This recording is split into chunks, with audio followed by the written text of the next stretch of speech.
Boa noite, meu nome é Sandra, sejam todos bem-vindos ao encontro da Milk Chapecó.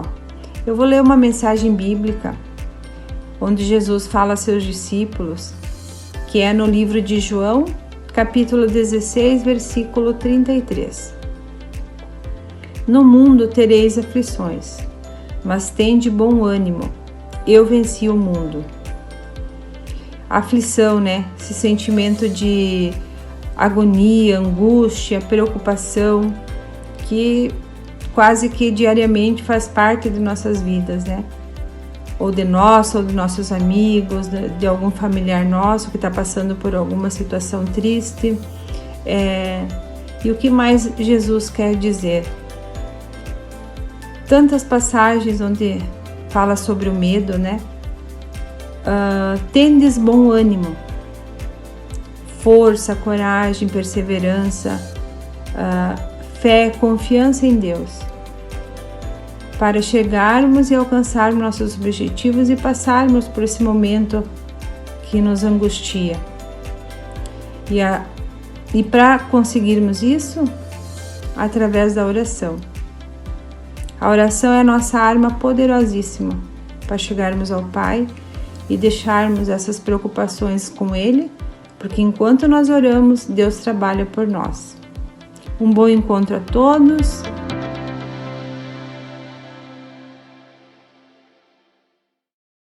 Bom, na reflexão de hoje nós estamos falando do tema Não Tenha Medo. E o que é importante que você entenda é que medo nós não conseguimos solucionar de uma forma geral. Assim como um remédio só não serve para todas as doenças do mundo, como cada problema de saúde tem as suas especificações e um tratamento adequado, de uma forma muito parecida também funciona com o medo. A gente não consegue solucionar todos os tipos de medo de uma forma só. É importante que a gente veja como cada medo tem as suas especificações e como a gente pode reagir ou enfrentá-los especificamente de acordo com o seu tipo. Bom, diante disso, nas últimas semanas nós estamos falando de medos bem específicos. Há 2 semanas atrás, nós conversamos sobre o medo do que pode acontecer com quem você ama, e na semana passada nós falamos do medo de grandes desafios. E eu já vou dizer para você que se você não pôde estar junto com a gente, essas mensagens elas permanecem salvas no YouTube, no Instagram e no Facebook da Milk Chapecó. São mensagens de 25 a 30 minutos que podem fazer uma grande diferença na sua vida. Dá uma acessada lá, tá bom? Mas hoje nós temos um outro tema, o medo de grandes catástrofes. Provavelmente, se nós estivéssemos abordando esse tema uns 4, 5 anos atrás, nós não teríamos falado de grandes catástrofes, porque afinal de contas, esse não era um medo muito presente. Grandes catástrofes não faziam tanto parte da nossa vida e não estavam tanto no nosso radar. Mas agora é diferente. Eu selecionei aqui para vocês algumas das coisas que nós vivemos do final do ano de 2019 para cá. Dá uma olhadinha nessa lista. Dezembro de 2019 foi um mês marcado pela tensão entre Estados Unidos e Coreia do Norte. Tanto é que o início do ano de 2020, o mundo respirava esse clima de ameaça de guerra. Uma coisa muito séria. Eles fizeram até testes com mísseis. Isso estava uma situação realmente muito tensa. Que nós só não falamos mais porque nos primeiros meses ainda de 2020 eclodiu uma grande pandemia que virou a nossa vida de pernas para o ar, e você sabe muito bem como isso funciona. Bom, mas ainda no ano de 2020 nós tivemos o ciclone bomba, nós tivemos aquela grande explosão em Beirute, nós tivemos deslizamentos aqui no nosso estado, em Santa Catarina. Aliás, eu não sei se você sabia, mas em 2020 nós batemos o recorde de catástrofes naturais. Isso são só algumas das coisas que nós vivemos no ano passado e muito mais nós também temos vivido nesse ano. Por isso, o medo de grandes catástrofes tem se tornado um medo cada vez mais presente na nossa vida. Talvez você saiba exatamente do que eu estou falando. Talvez pensamentos como, por exemplo, e se essa pandemia demorar muito para passar? E se depois dessa vierem outras? Ou e se tivermos guerras? Ou se coisas piores acontecerem? Talvez pensamentos assim já tenham passado pela sua mente.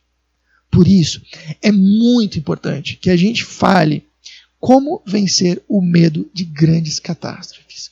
E eu queria mais uma vez te convidar a dedicar os próximos 20 minutinhos para essa mensagem, que com certeza vai poder fazer muita diferença na sua vida. Bom, você sabia que Jesus fala especificamente sobre o medo de grandes catástrofes? Está registrado em Mateus 24 e eu queria ler esse texto bíblico com vocês nessa noite. Diz assim, ó. Quando Jesus saía da área do templo, da época que era uma grande construção, seus discípulos lhe chamaram a atenção para as diversas construções do edifício. Ele, porém, disse: estão vendo todas essas construções? Eu lhes digo a verdade, elas serão completamente demolidas, não restará pedra sobre pedra. Mais tarde, Jesus sentou-se no Monte das Oliveiras. Seus discípulos vieram até ele em particular e perguntaram: diga-nos, quando isso tudo vai acontecer, que sinal indicará sua volta e o fim dos tempos? Deixa eu fazer uma pausa aqui. A Bíblia fala de final dos tempos? Fala sim. Mas de uma maneira muito diferente do que provavelmente você escutou até hoje. Se a gente fosse colocar a história do mundo de acordo com a Bíblia numa linha, ela seria muito próxima do que você está vendo na sua tela. A nossa linha começa com a criação do mundo. Não importa se for em dias, em anos ou em milhões de anos. Nós acreditamos que em algum momento Deus chamou esse mundo para a existência. E era um mundo bom, reflexo da sua bondade. Mas acontece que em algum momento os nossos primeiros pais, nossos antepassados, romperam esse relacionamento com Deus, viraram as costas para Ele, não quiseram mais viver a sua vida abaixo da sua autoridade, quiseram fazer as coisas como bem entendiam. E esse desejo por autonomia, por independência, fizeram com que eles rompessem esse relacionamento com o seu Criador. Esse rompimento a Bíblia chama de pecado. Esse evento, esse momento quando isso acontece, a Bíblia vai chamar de queda do ser humano. A partir daí, o nosso mundo ele é marcado por toda tristeza, morte, sofrimento e injustiça. Mas Deus, a Bíblia vai dizer, cria um povo para si e durante séculos ensina a sua vontade para esse povo que insiste em sempre se desviar. Mas através desse povo que nasce Jesus, num ato de salvação sem precedentes, o próprio Deus se torna um ser humano, encarna e entra na sua criação para salvar ela. Eu não vou entrar em detalhes aqui, pessoal, mas nesse momento, através de Jesus, Deus começa a restaurar o relacionamento dele com as pessoas que creem em Jesus. A partir daí, então, começa a se reunir um povo, justamente essas pessoas, seguidores de Jesus, com seu relacionamento com Deus restaurado, numa comunidade de discípulos, que depois passa a ser chamada igreja. Aqui nós estamos no momento em que nós vivemos hoje. Mas a Bíblia fala que depois, em algum momento, esse Jesus que um dia subiu aos céus, ele voltará. E nesse dia, Deus vai restaurar completamente o mundo. E esse mundo vai voltar a ser um mundo bom.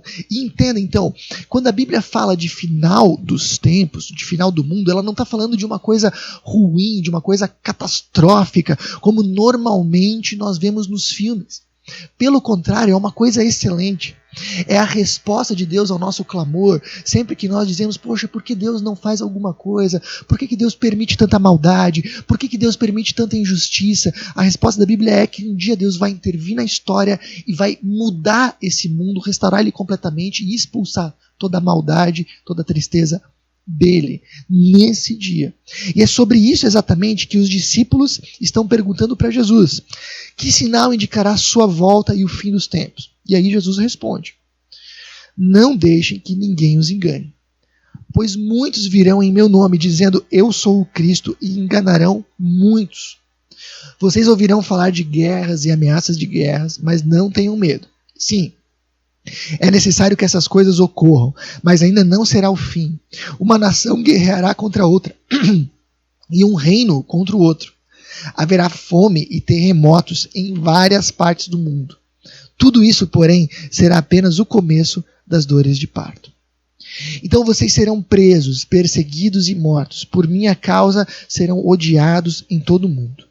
Muitos se afastarão de mim e trairão e odiarão uns aos outros. Falsos profetas surgirão em grande número e enganarão muitos. O pecado aumentará e o amor de muitos esfriará. Mas quem perseverar até o fim será salvo. O que Jesus basicamente está dizendo para os seus seguidores é que antes de melhorar, o mundo piorará muito. Antes dessa grande restauração completa e definitiva do mundo, vai haver um período de grandes catástrofes. Mas mesmo assim, Jesus fala para os seus seguidores para eles não terem medo. Mesmo diante de grandes catástrofes, não terem medo. E aí ele vai nos ensinar princípios muito importantes de como nós podemos enfrentar o medo de grandes catástrofes, que é o nosso tema. Primeira coisa que você precisa observar aqui é que Jesus de forma alguma poupa os seus discípulos. Ele não diz para eles assim, não se preocupe, vai ter uns probleminhas, mas não é nada, tá tranquilo, vai dar tudo certo. Não é isso que Jesus fala. Pelo contrário, ele dá uma lista completinha de todas as coisas que esperavam os seus seguidores.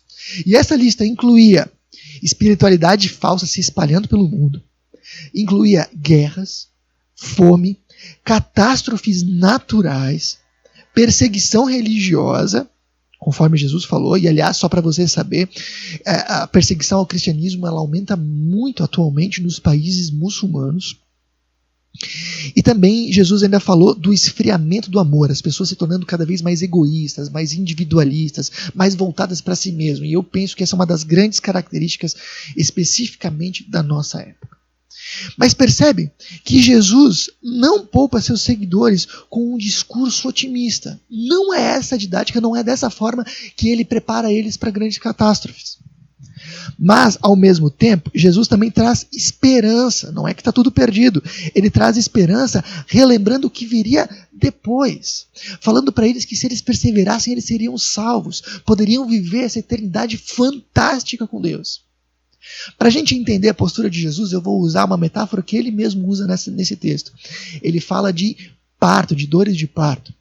Imagina aqui comigo, nesse exercício, que você está diante de uma mulher grávida de 9 meses, próxima do seu parto, ok? E você agora vai ajudá-la a prepará-la para aquilo que está vindo. E imagine mais um detalhe, que essa mulher, ela está na época de Jesus, onde a cesariana não é uma opção, é só o parto. Como é que você ajudaria ela a passar por isso? Ajudaria se você dissesse para ela assim, não se preocupa, não é nada, dor de parto nem dói, é super tranquilo e é fácil, você vai fazer uma forcinha, 2, vai dar um espirro e o bebê sai, tá tudo resolvido. Ajudaria se você dissesse isso? Claro que não, porque a hora que chegasse a mulher ia sentir a dor de parto, ela não estaria preparada para aquilo. Esse discurso otimista só pioraria a situação. Ajudaria se você dissesse para ela, não, é terrível, é a pior coisa do mundo, é muito complicado. Não, e eu vou te dizer mais uma, depois que nasce, você pensa que passou o negócio? Não, só piora, porque daí é fralda suja, é desobediência, você não vai mais dormir, você não vai mais ficar acordado, vai ser uma loucura, e o pior ainda vai ser a adolescência. Ajudaria se você dissesse isso? Não, esse discurso pessimista também não ajuda nada. Sabe o que ajudaria? Se você dissesse para aquela pessoa, não vou mentir para você, a dor que vai vir, ela é grande, ela é realmente muito forte. Mas quando você estiver sentindo essa dor, lembra que se você aguentar um pouquinho mais, você vai estar com o seu filho nos seus braços. Toda a dor vai ter passado e você vai sentir uma alegria que agora você acredita que nem é possível. Isso ajudaria, porque ela se prepararia para aquilo que está vindo e ela saberia no que pensar na hora que a dor aguda chegasse. O que Jesus está falando para os seus seguidores é que diante de catástrofes eles podem agir da mesma maneira. É como se ele estivesse dizendo para eles assim, olha, não vou mentir para vocês, o que vem é difícil. Vocês vão passar por dificuldades muito grandes e eu não posso minimizar isso. Mas quando vocês estiverem sentindo essa dor e essas dificuldades, lembrem que se vocês aguentarem um pouquinho mais, vocês vão estar na eternidade comigo. E toda a dor vai ter passado e vocês vão sentir uma alegria que hoje vocês nem acreditam que é possível. Essa é a didática de Jesus. É assim que ele prepara os seus discípulos. Isso tem ajudado cristãos no decorrer dos séculos. Cristãos que passaram pelas mais incríveis dificuldades se apegaram a isso, olharam para frente, colocaram o seu coração na eternidade. Sabe, eu imagino que se Jesus estivesse aqui com a gente e a gente chegasse com essas questões diante dele e dissesse: Jesus, e se essa pandemia demorar muito para passar? E se depois dessa vierem outras? E se vierem guerras? E se vierem coisas ainda piores? Eu imagino que se Jesus estivesse aqui com a gente, ele não diria assim: não se preocupa, vai dar tudo certo, uma coisa dessa nunca mais vai acontecer. Não, Jesus não falaria isso. Porque isso é um otimismo vazio que não ajuda. De acordo com isso, Jesus falaria algo do tipo assim: pode acontecer. Coisas como essa que vocês estão vivendo podem acontecer, coisas piores ainda podem acontecer. E quando vocês estiverem angustiados, tristes, sofrendo, lembrem que se vocês aguentarem mais um pouco, vocês vão estar na eternidade comigo. Coloca o coração nisso, coloca o pensamento nisso, coloca o teu foco nisso. Aliás, eu imagino Jesus diria: boa parte do que eu ensinei para vocês é para vocês não olharem tanto para o mundo aqui e para olharem mais para o mundo lá. Boa parte do ensino de Jesus é isso, gente. É a gente colocar o nosso coração, o nosso foco na eternidade, reorganizar as nossas prioridades a partir disso. E isso nos ajuda muito a lidarmos com as nossas catástrofes de hoje. Quem sabe o nosso problema é justamente que a gente olha demais para o aqui e para o agora, para o mundo de hoje, e olhamos pouco para o mundo eterno que Jesus nos prometeu. Bom, deixa eu comentar uma coisa com vocês, que eu acredito um exemplo onde isso vai ficar muito real. De repente você pensa: bom, Jorge, eu não acredito que isso realmente possa me ajudar.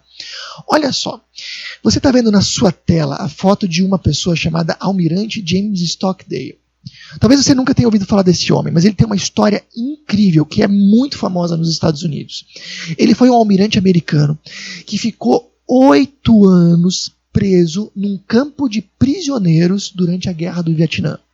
Percebe? Ele não ficou 1 ano e meio numa pandemia, num confinamento parcial, na sua casa, com a sua família, no conforto e com internet maratonando séries da Netflix. Não.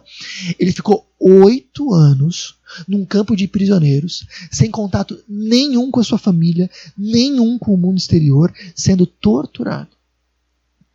Quando a guerra acabou e ele finalmente foi liberto depois desses 8 anos, um repórter perguntou para ele como ele sobreviveu. A resposta, olha só: eu nunca perdi a fé no fim da história. Eu nunca duvidei, mas não só que não iria sair, mas também de que eu iria prevalecer no final e transformar a experiência no evento que define a minha vida. Segura um pouquinho isso. O repórter ainda fez uma segunda pergunta para ele: e aqueles que não sobreviveram? E aí ele respondeu: essa é fácil. Os otimistas. Foram eles que disseram: sairemos até o Natal. E o Natal chegava e ia embora. Então eles diziam: sairemos até a Páscoa. E a Páscoa chegava e ia embora. E depois o dia de ação de graças. E depois seria o Natal de novo. E eles morreram de coração partido. O que o James Stockdale está falando é que, na prática, o otimismo não ajuda. Simplesmente dizer: não, vai dar tudo certo, não ajuda. Porque quando a realidade bate, a gente está despreparado para ela. Isso me lembra muito o discurso no início da pandemia, em março do ano passado: não, até maio a pandemia passa. Passou maio. Não, até no final do inverno passa. Passou o final do inverno. Não, até o Natal. Até o outro ano. E agora nós já estamos em maio de 2021 e não passou. E quem foi atrás desse discurso otimista tolo se frustrou inúmeras vezes e só piorou a sua dor. Mas de acordo com esse almirante, o que ajuda é nunca perder nunca perder a fé no fim da história.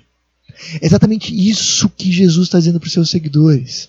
Otimismo tolo não ajuda. O que ajuda é você olhar, acreditar e confiar no final da história, que está nas mãos de Deus, e é um final excelente para aqueles que crerem em Jesus. Sabe, eu acredito que nenhuma frase resume melhor a postura de um discípulo de Jesus do que a frase do dramaturgo brasileiro Ariano Suassuna. Ele diz assim: o otimista é um tolo, o pessimista é um chato. Bom mesmo é ser um realista esperançoso. Um discípulo de Jesus, um seguidor de Jesus, é alguém que não cede a um otimismo vazio, mas que também não é um pessimista chato que acha que está tudo perdido. É alguém que é realista, olha a realidade, enfrenta ela com coragem e olhando para o final da história, para a eternidade que nós temos guardado para nós. Bom, então a primeira coisa é isso. Seja realista com esperança. Mas eu tenho mais algo para dizer para vocês de como a gente pode lidar com o medo de catástrofes, e é muito importante. Segura um pouquinho mais aqui a sua atenção. Depois que Jesus fala de toda essa lista de catástrofes, ele vai dizer que muitas pessoas, seus seguidores, seriam presos, perseguidos e quem sabe até mortos por causa dele. E que nesse momento muitos se afastariam. E no final ele diz, mas vocês, meus seguidores, meus discípulos, perseverem até o final e serão salvos. Com isso Jesus está dizendo, nos piores momentos da vida, não abra mão da fé em Jesus e dos valores que ela traz. Mantenha a fé em Jesus, mesmo que ela seja o motivo do seu sofrimento. E faz todo sentido. Se o que vai nos manter esperançosos é olhar para a eternidade, nós não podemos perder no caminho justamente a fé que nos leva para essa eternidade. E aqui é importante que eu te lembre que existe um pensamento popular de que nós vamos para o céu se nós formos boas pessoas, mas não é isso que a Bíblia nos fala. A Bíblia nos fala que fazer o bem é uma coisa boa, é excelente, a gente tem que fazer, mas por mais que a gente faça, a gente nunca alcançaria o padrão de bondade de Deus e a gente não conseguiria ser salvo por fazer o bem. Nós só podemos ser salvos quando nós temos fé em Jesus. O único caminho para nós chegarmos à eternidade é através de Jesus, por isso que ele fala, eu sou o caminho, a verdade e a vida, ninguém vem ao Pai a não ser por mim. Ou seja, salva não é a pessoa que faz o bem, por melhor que isso seja, entenda? Mas salva é a pessoa que em algum momento conheceu o amor de Deus, percebeu o quanto Deus o amava através de Jesus. Uma pessoa que entendeu, olha só, Deus me ama tanto que foi capaz de entrar na história e morrer no meu lugar. E a pessoa impactada por esse amor reconhece que ela tem vivido longe de Deus. E confiando que esse Deus a ama profundamente, ela entrega seu coração a ela. Salva é a pessoa que diz, eu entendi o amor de Deus. Um amor além da minha compreensão e imaginação. E agora eu percebo que eu estou vivendo longe dele e que eu estou administrando a minha vida como eu mesmo quero e não como Deus quer. Mas agora eu confio de tal forma nesse Deus, a ponto de viver a minha vida não como eu quero, mas como Ele quer.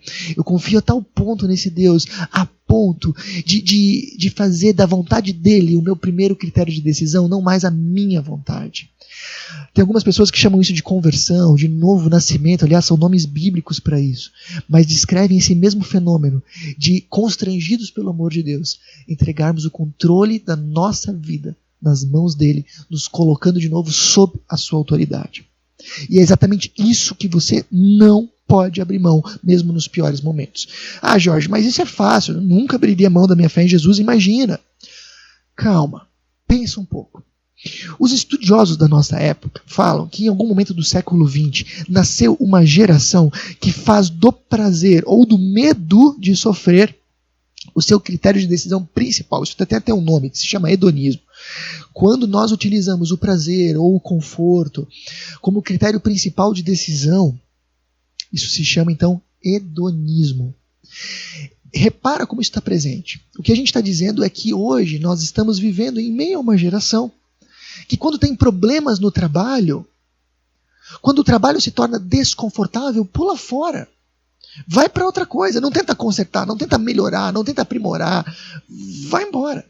Nós estamos em meio a uma geração que quando o casamento se torna desconfortável, desafiador, quando começa a ter mais cobrança, pula fora. Sabe, boa parte do que a gente faz no aconselhamento conjugal é convencer as pessoas de que elas podem lutar pelo casamento só em vez de simplesmente pular fora. A gente vive uma geração que diante dos desconfortos, que diante das dificuldades, corre. Repara uma vez nisso. Isso é algo muito mais presente do que a gente imagina. O que nós mais desejamos para os nossos filhos? que eles não sofram, que eles tenham uma vida confortável, que eles sejam felizes. Nós desejamos isso, inclusive, mais do que eles amadureçam. O que nós queremos para os nossos pais? Que eles não sofram, que eles tenham a vida mais confortável possível. E às vezes a gente importa esse conceito para a nossa fé.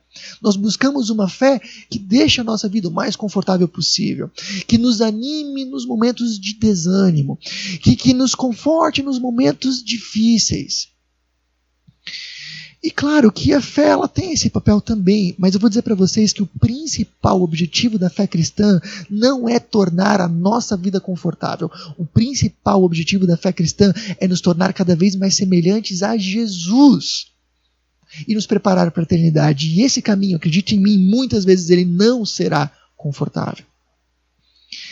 Mas essa fé que simplesmente busca o conforto, que simplesmente quer um Deus que diga você vai ter uma vida fácil, essa fé não resiste a catástrofes. Quando a gente passa por momentos desconfortáveis, essa fé se desmancha. E é isso que Jesus está falando. No momento onde as coisas se tornam mais difíceis, onde, quem sabe, a gente passa por situações difíceis, quem sabe até de perseguição, essa fé se afasta dele. Ah, Jorge, mas isso não aconteceria nos dias de hoje. Deixa eu dar um exemplo para você. Alguns anos atrás, um museu em Frankfurt, na Alemanha, fez uma exposição que se chamava Contra a Maré, onde eles fizeram um estudo muito sério para levantar pessoas que, em meio ao regime nazista, se opuseram para salvar a vida de judeus. E apesar de eles fazerem um levantamento bem abrangente e rigoroso, eles não conseguiram chegar a 100 nomes. Significa que entre as milhares ou milhões de pessoas que viviam na Alemanha e na Europa durante o regime nazista, menos do que 100 pessoas resolveram se opor para salvar vidas. Por quê? Talvez porque algumas não sabiam o que estava acontecendo? Possivelmente.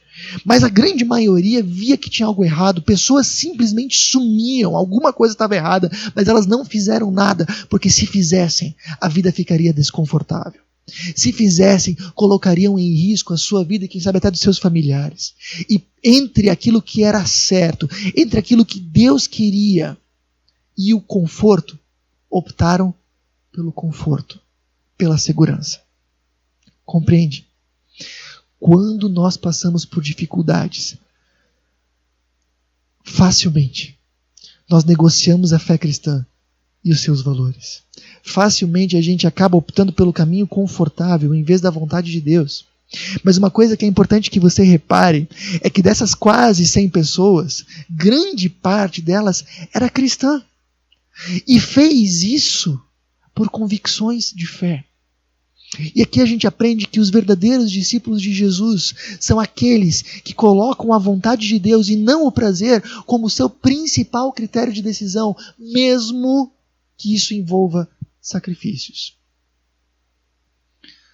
Bom, talvez se a gente fosse retomar um pouquinho aquele versículo que a gente acabou de ler de Jesus, que diz, olha, então vocês serão presos, perseguidos e mortos, por minha causa serão odiados em todo o tempo, muitos se afastarão de mim. Talvez a gente viu que isso aconteceu naquela situação da Segunda Guerra. Muitos acabaram se afastando desse Jesus no momento em que a coisa espremeu. E Jesus diz, e o amor de muitos esfriará. Talvez foi exatamente isso que aconteceu. Nesse momento cada um cuidou de si, não olharam para os outros. Mas e hoje? Será que em meio à situação que a gente vive o mesmo não acontece? Sabe, hoje nem precisou de perseguição e de uma oposição forte para as pessoas se afastarem de Jesus. Muitas pessoas têm se afastado porque eu não gosto do online. Porque é meio ruim ficar na frente da tela ouvindo uma mensagem. Porque eu tenho muita coisa para fazer. Percebe? Para as pessoas se afastarem hoje, nem precisou de uma perseguição. Bastou ter outras coisas para fazer. Ou se a gente fala do amor que se esfria, será que não é um pouco disso que a gente vê hoje em meio a uma pandemia, no meio de uma dificuldade grande, cada um cuidando de si, olhando para si, olhando pouco para o que está acontecendo ao seu redor, se importando pouco? Seja sincero, você ligou para quantas pessoas em meio a essa pandemia para saber como é que elas estavam? Será que não é momento da gente avaliar a densidade da nossa fé? E se a gente perceber bem lá no fundo que o que está sendo o critério das nossas decisões não tem sido a vontade de Deus, mas talvez o que é confortável, o que é mais fácil, o que é mais prazeroso, será que não está na hora da gente fazer essa mudança? E assumir um compromisso de verdade com Deus? Sabe, se você continuar amando os outros, não importa a catástrofe que ocorra, você estará agradando a Deus.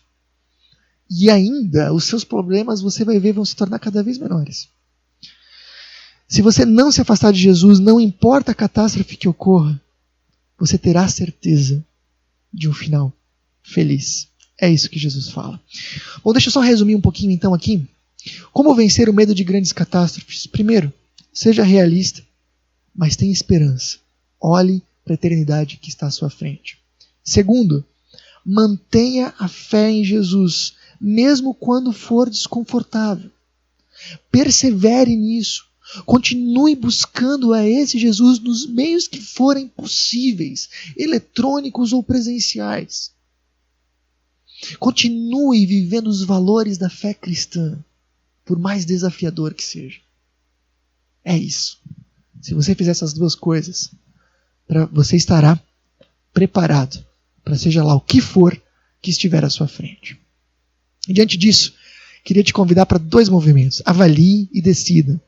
Avalie qual tem sido a sua fonte de esperança, esse mundo ou a eternidade. Onde é que está teu foco de ânimo, de energia, nesse mundo ou na eternidade? Qual é o seu critério básico de decisão?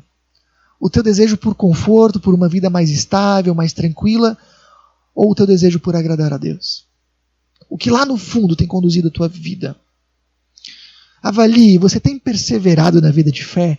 Ou quem sabe nessa pandemia você tem se distanciado? Quem sabe ela tem sido uma boa desculpa para você simplesmente se afastar da vida com Deus? Decida fazer da esperança na eternidade a sua motivação nos piores momentos. Decida fazer da vontade de Deus teu critério principal de decisão. Acredite, isso é conversão, isso é viver com Deus. Decida exercitar a fé com perseverança.